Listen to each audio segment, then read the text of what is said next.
Hello, I'm Philip Duncan. Thank you very much for joining us for our special Labour Weekend advanced forecast and our extra long range forecast through until Monday of next week. We're kicking off though with a image out of Google Earth showing Lake Pukaki. You probably already guessed that, Mount Cook in the background here.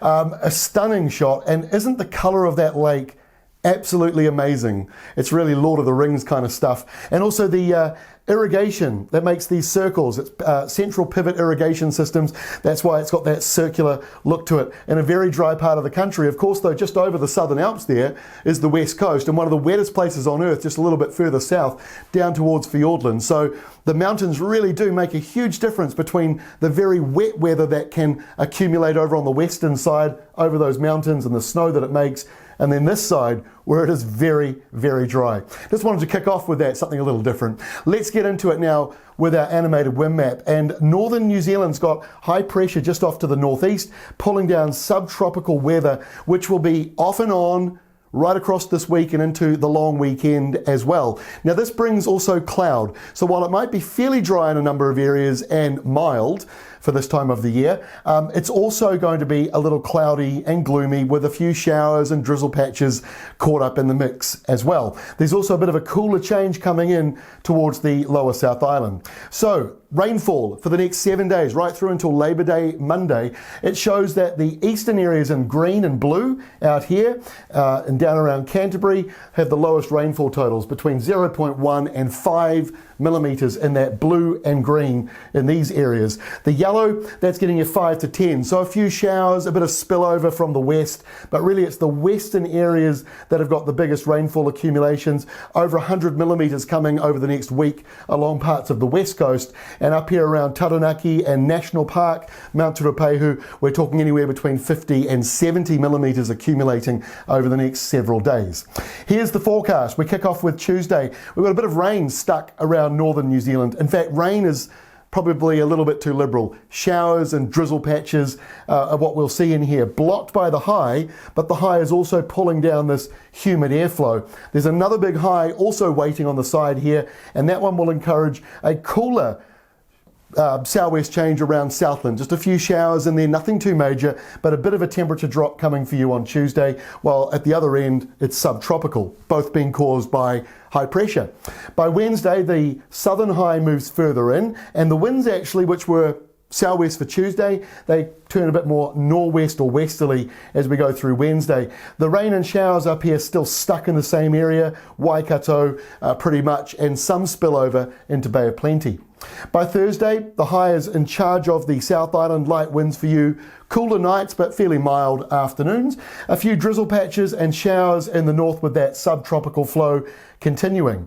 So let's get into the long weekend forecast. We'll kick off with Friday's setup. Subtropical winds coming down, that's going around the big high out here to the east. So that's pulling down that mild airflow and encouraging more cloud. So I think you're going to find northern New Zealand's quite cloudy this week. In fact, maybe much of the North Island is cloudy this week. If you go to ruralweather.co.nz, we've got the cloud cover and fog forecaster. Very, very helpful if you're going fishing or if you've got things to do outdoors. So check that out at Rural Weather. But as you can see on Friday, a bit cloudy in the north with showers. This is really a sign of showers in the area, and 1 or 2 showers down here, mostly around Stewart Island. To the long weekend properly now and into Saturday. For those looking at northern New Zealand, you probably noticed not a great deal of change. Stuck with these showers coming through on Saturday. It's a bit of a convergent zone where the high on this side pulling down a northwest flow, whereas the high on this side is pulling up a southwester, and the two are sort of meeting around the North Island, bringing cloud and showers. So that doesn't change a great deal as we go through the weekend.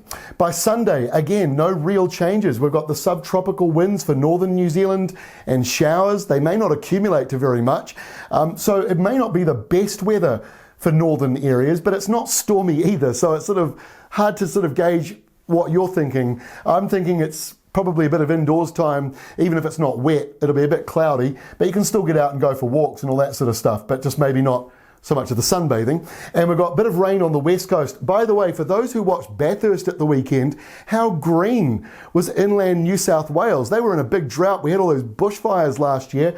Now they've got another low pouring with rain through that area. that bodes well for New Zealand, I think, going into the summer months. If we're seeing rainmakers just here in New South Wales, not far for them to go, and one of them already pushing into the west coast on Sunday. And our final map for Labor Day Monday, and please understand, this might move around a wee bit over the days ahead, but wanted to give you an early indicator. We're still seeing showers, downpours around the North Island, a mixture of drizzle, dry spells, and the odd downpour, the 3 Ds. Meanwhile, this low in Australia, quite big in size, at this stage not likely to impact northern New Zealand due to the high pressure stretching all the way out to here, but still, it is something to keep an eye on.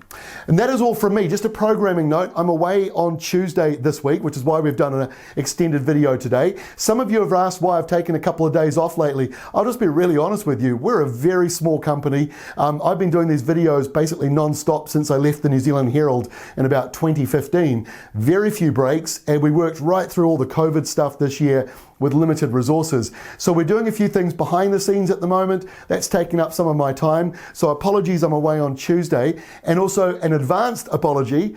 In the start of November, I'll be taking probably a week or two off. So we won't be doing videos then. We're gonna try and address this next year. Be good to get someone else in there while I can take a much needed day or two off and have someone else step in and help us. So watch this space. Like I say, we're a very small company and we're going up against very aggressively commercial government agencies, NIWA, Met Service, and to some degree Met Ocean. So those are 3 government commercial weather forecasters we are going up against every day of our lives, and we have to tax fund them as well. Anyway, not getting into a big political rant. I think we've all had enough of politics for a while. Let's get back to enjoying the weather, and I'll see you again on Wednesday.